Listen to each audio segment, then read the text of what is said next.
दोस्तों स्वागत है आप सब लोगों का इस चैनल के एक और नए वीडियो में। देश और प्रदेश की कैपिटल तो सब लोग जानते हैं, लेकिन क्या आप अपने जिले की कैपिटल जानते हैं? जरा नवीन बाबू को कहीं खड़े कर दीजिए और उनको बिना कागज लिए उनको कहिए कि आप उड़ीसा के जिलों के नाम बोलिए और जिलों के कैपिटल के नाम बोलिए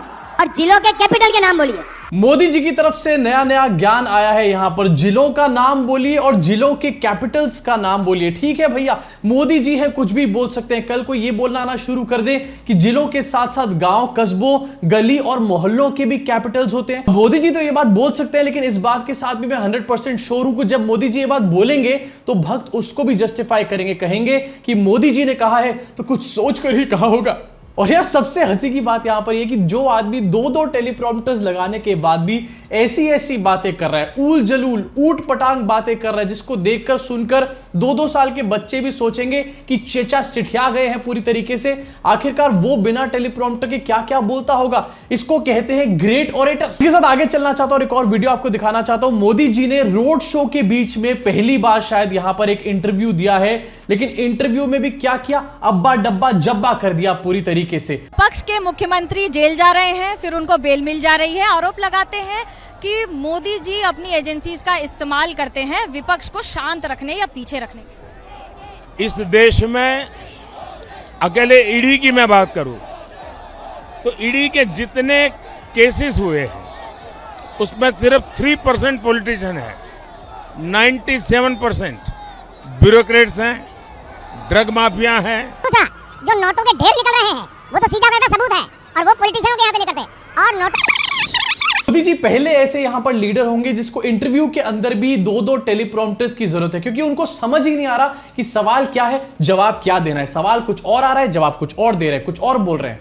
मोदी जी सही सवाल का सही जवाब क्यों नहीं दे पा रहे, इसका एक सबसे बड़ा रीजन इस टाइम पर यह है कि मोदी जी के दिमाग में क्लैरिटी बिल्कुल भी नहीं है। और दिमाग में क्लैरिटी इसलिए नहीं है क्योंकि मोदी जी का कॉन्फिडेंस इस टाइम पर पूरी तरीके से डगमगा रखा है, क्योंकि उनकी एक स्ट्रैटेजी जो है हिंदू मुसलमान वाली स्ट्रैटेजी, वो प्रॉपर्ली काम नहीं कर रही है। इसलिए मोदी जी का कॉन्फिडेंस डगमगा रखा है, क्लैरिटी पूरी तरीके से हिली हुई है, और इसी तरीके से अब्बा डब्बा जब्बा चल रहा है। अब्बा डब्बा जब्बा को छोड़ दे तो सोशल मीडिया पे लोग ये कह रहे हैं कि छोड़ो यार, मोदी जी इधर उधर की बातें तो कर रहे हैं, लेकिन मोदी जी की स्किन इतनी कैसे चमक रही है, इनका स्किन केयर रूटीन क्या है भाई साहब। अब स्किन कैसे अच्छी दिखती है और कैसे नहीं ये तो मुझे नहीं पता, लेकिन बाल अच्छे कैसे दिख सकते हैं या फिर हेयर फॉल कैसे रुक सकता है ये मैं आपको बता सकता हूं। जेन्युइन आदिवासी हेयर ऑयल यूज करके। जेन्युइन आदिवासी हेयर ऑयल आपको तभी मिलेगा जब आप मेरे दिए हुए डिस्क्रिप्शन के लिंक और नंबर से आदिवासी हेयर ऑयल ऑर्डर करने का काम करोगे। और से मंगाओगे तो सस्ता तो मिल जाएगा, लेकिन स्कैम में बुरी तरीके से फंस जाओगे। तो स्कैम से बचो और जेन्युइन आदिवासी हेयर ऑयल ही मंगवाओ। इसी के साथ आगे बढ़ना चाहता हूं और आपको दिखाना चाहता हूं जहां पर ये 2 बेहुदगी भरी बातें तो मोदी जी ने करी है, इसके अलावा 3 और बेहुदी भरे स्टेटमेंट मोदी जी ने दिए हैं। सबसे पहले आपको स्क्रीन पे दिखाना चाहता हूं। मोदी जी ने एक भाषण के अंदर ये भी बोला है कि मोदी को गालियां देने वाले ये भूल रहे हैं कि भारत की 140 करोड़ जनता उसकी रक्षक है। मतलब अब ये Modi ji victim card play कर रहे हैं कि मेरे को गाली दी जा रही है, मेरे को गाली दी जा रही है, देखो विपक्ष के लोग मुझे गाली दे रहे हैं, मुझे बचा लो प्लीज। बेहुदा और बचकानी बातें यही खत्म नहीं होती दोस्तों। एक और आपको दिखाना चाहता हूं आपकी स्क्रीन के ऊपर। Opposition wants to bury me alive but people are my security shield asserts PM Modi. मुझे जिंदा दफनाना चाहते हैं मित्रों, मुझे बचा लो। मोदी जी, विपक्ष के लोग आपको कभी भी जिंदा नहीं दफनाना चाहेंगे और कोई भी आपको कुछ हार्म नहीं पहुंचाना चाहता, लेकिन हां आपके झूठों को दफनाना चाहते हैं विपक्ष के और पूरे देश की जनता इस टाइम पर। जिस देश की जनता को आप कह रहे हो ना कि वो आपकी शील्ड है, वही आपको इस टाइम पर एक्सपोज करने में लगी हुई है। एक और दिखाना चाहता हूं। अभी तक तो मोदी जी कह रहे थे कि उन्होंने यूक्रेन और रशिया की वॉर रुकवा दी, लेकिन अब मोदी जी कह रहे हैं कि इजराइल और गाजा की भी उन्होंने वॉर रुकवा दी। मतलब रोज नया सुनने को मिलता है यहां पर। हंस लो यार थोड़ा, आखिरी के कुछ दिन बचे हैं। Please don't fight in Ramzan, PM Modi says he sent special envoy to Israel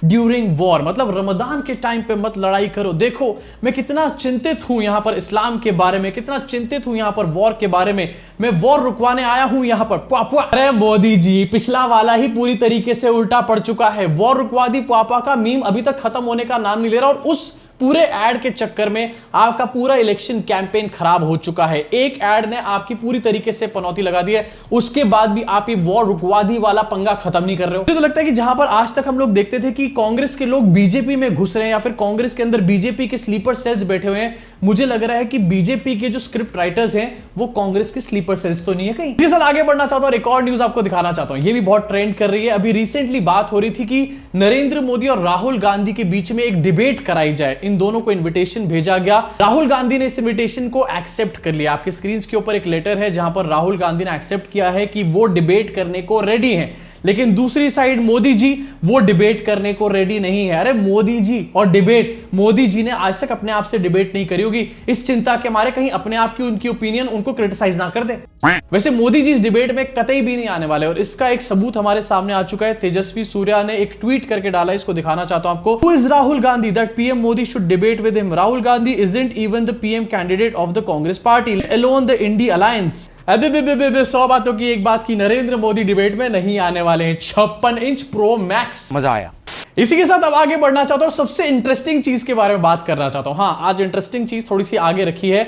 Arvind Kejriwal के स्टेटमेंट्स बाहर आने के बाद अरविंद केजरीवाल ने बीजेपी के अंदर सुर्री छोड़ करके रख दी और ये बोलते हुए मुझे हंसी आ रही है। अरविंद केजरीवाल ने जो स्टेटमेंट दिया है उसके ऊपर बीजेपी जो है क्लैरिफिकेशन देती नहीं थक रही है। भाई नैरेटिव सेट इस टाइम पर अरविंद केजरीवाल कर रहे हैं, नरेंद्र मोदी नहीं कर रहे। नहीं, मोदी जी अगले साल 17 सितंबर को 75 साल के हो रहे हैं। बीजेपी के अंदर मोदी जी ने 2014 में मोदी जी ने खुद ने रूल बनाया था कि बीजेपी के अंदर जो भी 75 साल का होगा उसको रिटायर कर दिया जाएगा। सबसे पहले आडवाणी जी को रिटायर किया गया, उसके बाद मुरली मनोहर जोशी जी को रिटायर किया गया, फिर सुमित्रा महाजन को रिटायर किया गया, फिर यशवंत सिन्हा को रिटायर किया गया। अब मोदी जी अगले साल 17 सितंबर को रिटायर होने वाले हैं। मोदी जी अगले साल 17 सितंबर को 75 साल के हो रहे हैं। उसके बाद मोदी जी प्रधानमंत्री नहीं रहने वाले। जनता को बेवकूफ बनाया जा रहा है कि मोदी पीएम होने वाले, लेकिन ऐसा नहीं होने वाला। अमित शाह पीएम बन जाएंगे। अब इस बात को लेकर के मोदी जी ने तो कुछ नहीं बोला, लेकिन अमित शाह इसको लेकर के क्लैरिफिकेशन देते रहे। एक नहीं, दो नहीं, कल 3-4 बार अमित शाह ने इस बात को लेकर क्लैरिफिकेशन दिया होगा। ऐसा लग रहा है कि अमित शाह के दिल में एक लड्डू फूटा है। दिखाना चाहता हूं आपको। फूटने के बाद उन्होंने सवाल एक उठाया है कि रिटायरमेंट का, प्रधानमंत्री के रिटायरमेंट को लेकर सवाल उठाया कि उम्र उनकी 74 हो गई है, 75 अगले साल, इस तरह की बातें उन्होंने कही है। क्या कहें? देखिए, इस देश की जनता पूर्व हो, पश्चिम हो, उत्तर हो, दक्षिण हो या नॉर्थ ईस्ट हो, हर कोने में मोदी जी के साथ प्रचंड समर्थन के साथ खड़ी है। इंडी अलायंस के जितने भी चट्टे बट्टे हैं वो सभी को मालूम है कि हम 400 पार करने जा रहे हैं। मोदी जी तीसरी बार इस देश का प्रधानमंत्री बनेंगे, इसलिए इस प्रकार की भ्रांति फैला रहे हैं। मैं देश की जनता के सामने स्पष्ट करना चाहता हूं कि भाजपा के संविधान में ऐसा कोई प्रोविजन नहीं है। मोदी जी ही 29 तक नेतृत्व करेंगे और मोदी जी ही आने वाले चुनाव का भी नेतृत्व करेंगे। क्लैरिफिकेशन नंबर 1, 75 साल का कोई रूल नहीं है भारतीय जनता पार्टी के संविधान में। रूल है या नहीं, अभी आगे चल के अमित शाह की जबानी आपको सुनवा देंगे, लेकिन चमक देख रहे हो अमित शाह के चेहरे पर? बेटा मन में लड्डू फूटा। एक और वीडियो आपको दिखाना चाहता हूं, इसको भी देखो। पहले एक बात समझ लो, उनकी बेस ये है कि मोदी जी को बदले जाएंगे। मोदी जी को बदलना ही नहीं है, मैंने स्पष्ट कर दिया। अब बैठ जाओ। अरे भाई, पहले मूल क्यों ऐसा बोले हैं कि 75 के बाद मोदी जी को बदलेंगे? वो तय हो चुका है, नहीं बदलना है, बैठ जाइए। अरविंद केजरीवाल ने एक बार ये स्टेटमेंट क्या दिया, अमित शाह दिन में 3-4 बार इसका रिस्पांस देते हुए नजर आए। इनके जो भक्त हैं पूरे दिन इस बात को क्लैरिफाई करते रहे कि नहीं, मोदी जी ही पीएम होने वाले हैं। यानी कि केजरीवाल ने जेल से आने के 20 घंटे के अंदर ही पूरा नैरेटिव चेंज करके रख दिया और केजरीवाल की पिच पे इस टाइम पर ये लोग खेल रहे हैं। ठीक मुझे याद दिलाता है 2020 के दिल्ली चुनाव की, जहां पर अमित शाह और नरेंद्र मोदी केजरीवाल की बातों का जवाब देते थे और अपने नैरेटिव सेट नहीं कर पाते थे। केजरीवाल नैरेटिव वहां पर सेट करते थे। इसी तरह आपको मोटा भाई का एक पुराना स्टेटमेंट दिखाना चाहता हूं। क्या 75 साल से ज्यादा के लोग यहां पर पद पे रह सकते हैं बीजेपी में या फिर नहीं? सुनिए जरा क्या कहते थे अमित शाह जी। पार्टी के साथियों के साथ बैठकर निर्णय करेंगे। अभी जो फैसला हुआ है वो यही है कि इनको जिम्मेदारी 75 वर्ष के ऊपर के लोगों को नहीं।